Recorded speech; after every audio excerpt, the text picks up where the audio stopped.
شیخ اعظم سیدنا محی الدین ابن عربی رحمۃ اللہ تعالی علیہ، ان کی کئی چیزیں لوگوں میں ایسی بھی مشہور تھی کہ شیخ محی الدین ابن عربی ایسے ایسے الفاظ بول جاتے ہیں جو شریعت میں ہوتے نہیں ہیں.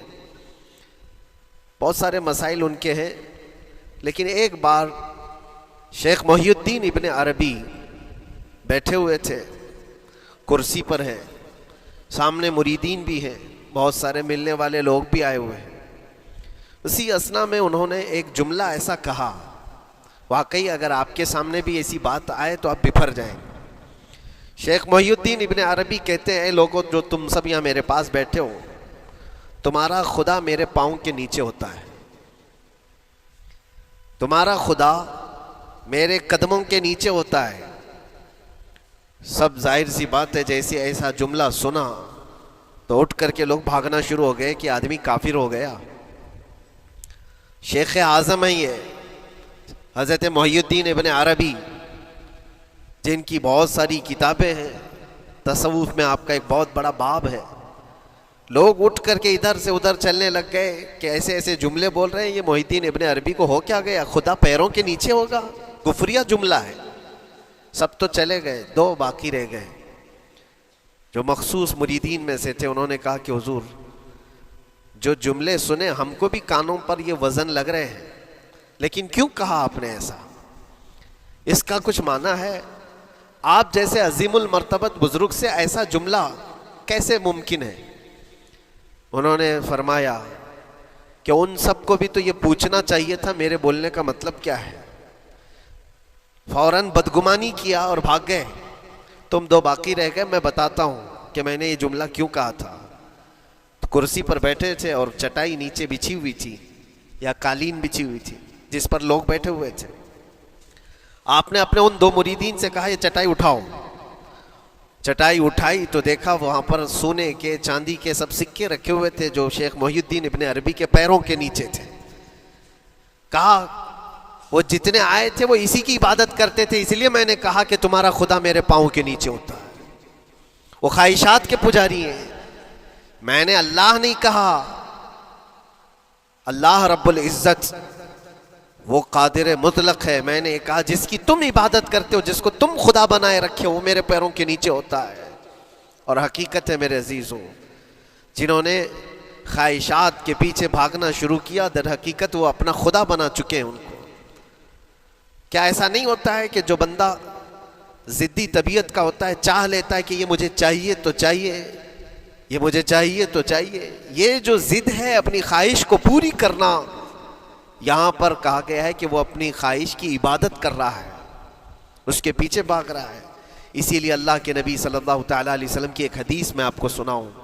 حضور اکرم صلی اللہ علیہ وسلم ارشاد فرماتے ہیں، لا یؤمن احدکم حتی یکون ہواہ تبعا لما جئت بہ. تم اس وقت تک پورے مومن نہیں ہو سکتے جب تک کہ اپنی خواہشات کو میری مرضی کے مطابق نہیں بنا دو گے. حضور کے قدموں میں لا کر اپنی ہر خواہش کو قربان کرنا ہو. یہ نہیں کہ میری چاہت تو ایسی ہے، میں خواہش ایسی رکھتا ہوں لیکن شریعت ایسا کہتی ہے. یہ جب ٹکراؤ آیا تو سمجھ لو کہ تمہارے اندر ایمان آیا ہی نہیں ہے، تم مومن نہیں ہو. مومن وہ ہے جہاں دنیا کی ساری خواہشات وہ حضور کے قدموں پر قربان کر دیتا ہے، اس کی اپنی کوئی خواہش نہیں ہوتی. اسی لیے میں اکثر یہ کہتا ہوں ان نوجوانوں سے جن کو کچھ نصیحت کی جائے تو کہتے ہیں کہ مولانا ہماری لائف ہے، ہمیں انجوائے کرنے دی جائے. یہ ابھی تو ہماری لائف ہے، ہماری اپنی لائف کو ہمیں انجوائے کرنے دیا جائے. نادان، کس نے کہا کہ تیری اپنی لائف ہے؟ تیری لائف ہے کہاں؟ زندگی یہ نہیں کسی کی کسی کے لیے، زندگی ہے نبی کی نبی کے لیے. اور نہ سمجھ مرتے ہیں زندگی کے لیے. ارے جینا مرنا ہے سب کچھ نبی کے لیے.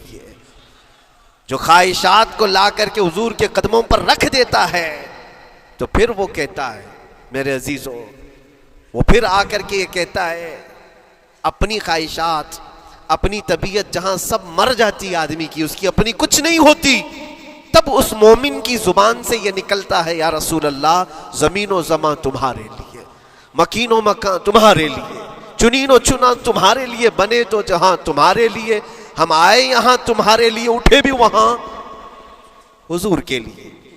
اس کا اپنا کچھ نہیں ہوتا، اپنی خواہش ہوگی تو میں کرتا رہے گا، اور جتنی خواہشات کے پیچھے بھاگتا رہے گا دنیا اس کا پیچھا کبھی نہیں چھوڑتی، اور نہ ہی دنیا اس کو کبھی سیراب ہونے دے گی، کبھی پیٹ بھرنے دے گی ہی نہیں۔ وہ بھوکا ہی رہے گا، وہ پیاسا ہی رہے گا جو دنیا کے پیچھے بھاگتا ہے۔ ایک مرتبہ سیدنا عبداللہ ابن مسعود رضی اللہ تعالیٰ عنہ غمگین بیٹھے ہوئے تھے، کسی بات کا غم ہوگا، نبی پاک صلی اللہ تعالیٰ علیہ وسلم کا گزر ہو رہا تھا، آپ نے دیکھا، حضرت عبداللہ ابن مسعود سے پوچھا کہ غم کیوں ہے، تو آپ خاموش رہے، تو اللہ کے نبی صلی اللہ علیہ وسلم نے ایک جملہ فرمایا جو آج ہم سب کے لیے سبق ہے میرے عزیزوں، فرماتے ہیں لا تکثر ہمک ما یقدر یکن، اپنے غم کو زیادہ مت بڑھا، جتنا لکھا ہے اتنا مل کے رہے گا، وما ترزق یأتک، جتنا اللہ نے رزق لکھا ہے وہ آ کر رہے گا، وہ تیرے پاس آ جائے گا۔ غم کب بڑھتے ہیں انسانوں کے؟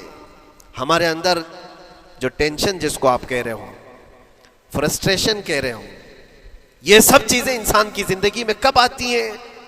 جب یہ اپنی لو اور اپنی خواہشات دنیا سے لگاتا ہے۔ خالق سے اگر لگاتا ہے تو پھر اس کے غم نہیں بڑھتے، بلکہ غموں کا مداوا ہے۔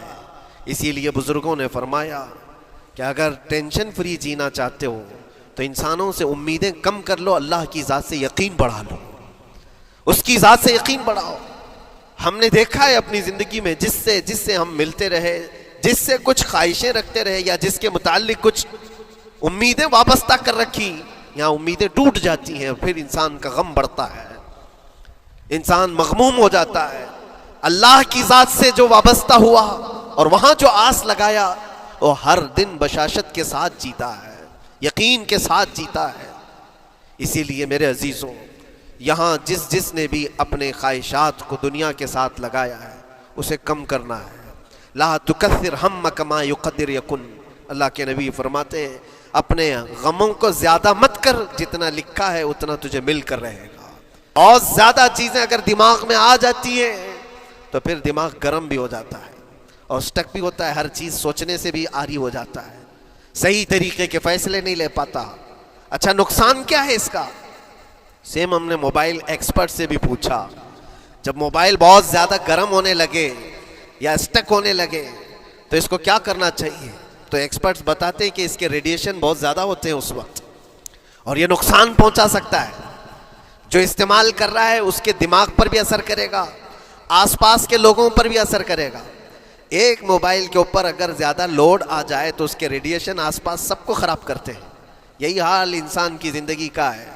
تمہارے دماغ کے اوپر اگر غم زیادہ بیٹھ گئے اور بہت زیادہ دماغ حاوی ہو گیا تو خود کا تو نقصان کرو گی ہی، آس پاس جتنے ہیں سب کا نقصان کرو گے۔ تمہاری وجہ سے تمہارے ماں باپ بھی پریشان، تمہاری اولاد، تمہارے بیوی بچے سب اس پہ ان سب چیزوں میں ملوث ہو جاتے ہیں۔ اب اس کا علاج کیا ہے؟ کہا گیا موبائل کو آف کر دو، ڈیٹا کم کر دو، اس کے اندر سے کچھ چیزیں ڈیلیٹ کر دو، پھر یہ اپنے نارمل حالت میں آ جائے گا۔ سیم آپ کے لیے بھی ہے، دماغ میں دنیا کے بہت سارے فطور بھرے ہو تو تھوڑی چیزیں ڈیلیٹ کر دو، تھوڑے دنوں کے لیے اپنی اس ایکٹیو لائف کو روک دو اور آ جاؤ اللہ کی بارگاہ میں اور آنکھ بند کر کے اس کی طرف لو لگاؤ، اس لیے کہ ہماری بیٹری جو چارج ہوگی وہ خالق کائنات سے ہی ہوگی، بنانے والا ہی بہتر جانتا ہے اس کی زندگی کس چیز سے چلتی ہے۔ اور اسی لیے کہا ہے، امام غزالی رحمۃ اللہ تعالیٰ علیہ فرماتے ہیں جو بندہ اللہ کے ذکر سے کئی دن تک غافل ہوتا ہے تو مردہ لاش ہے جو چل رہا ہے، بازاروں میں جو چل پھر رہا ہے، ذکر الہی نہیں کرتا تو اس کی روح ختم ہونے کے قریب آئی ہے، یہ زندہ لاش ہے۔ یہاں زمانے ہو گئے، مہینوں بیت گئے، برسوں ہو جاتے ہیں، کتنے دن ایسے ہیں آپ نے اللہ کے ذکر کے لیے الگ سے وقت نکالا ہو؟ کہاں ہے وقت؟ نماز بھی ایسے پڑھ کر کے بھاگ جاتے ہیں جیسے لگتا ہے کہ کوئی چیز ہمارے اوپر سوار تھی، جلدی سے ہٹا دی اور بھاگ گیا۔ نہیں میرے عزیزوں، ہماری روح جب بیمار ہوتی ہے، ہماری روح کو جب بھوک لگتی ہے تو اللہ کے ذکر سے اس کا علاج بھی ہوتا ہے اور اس کو رزق بھی ملتا ہے، لیکن ہم رزق دیتے ہی نہیں۔ کبھی آپ نے دیکھا ہماری باڈی کو، صبح ناشتہ نہ کرو، دوپہر میں کھانا نہ کھاؤ تو شام تک ہمارا جسم ہچکولے لینے لگتا ہے، چکر آنے لگ جاتے ہیں۔ کیوں؟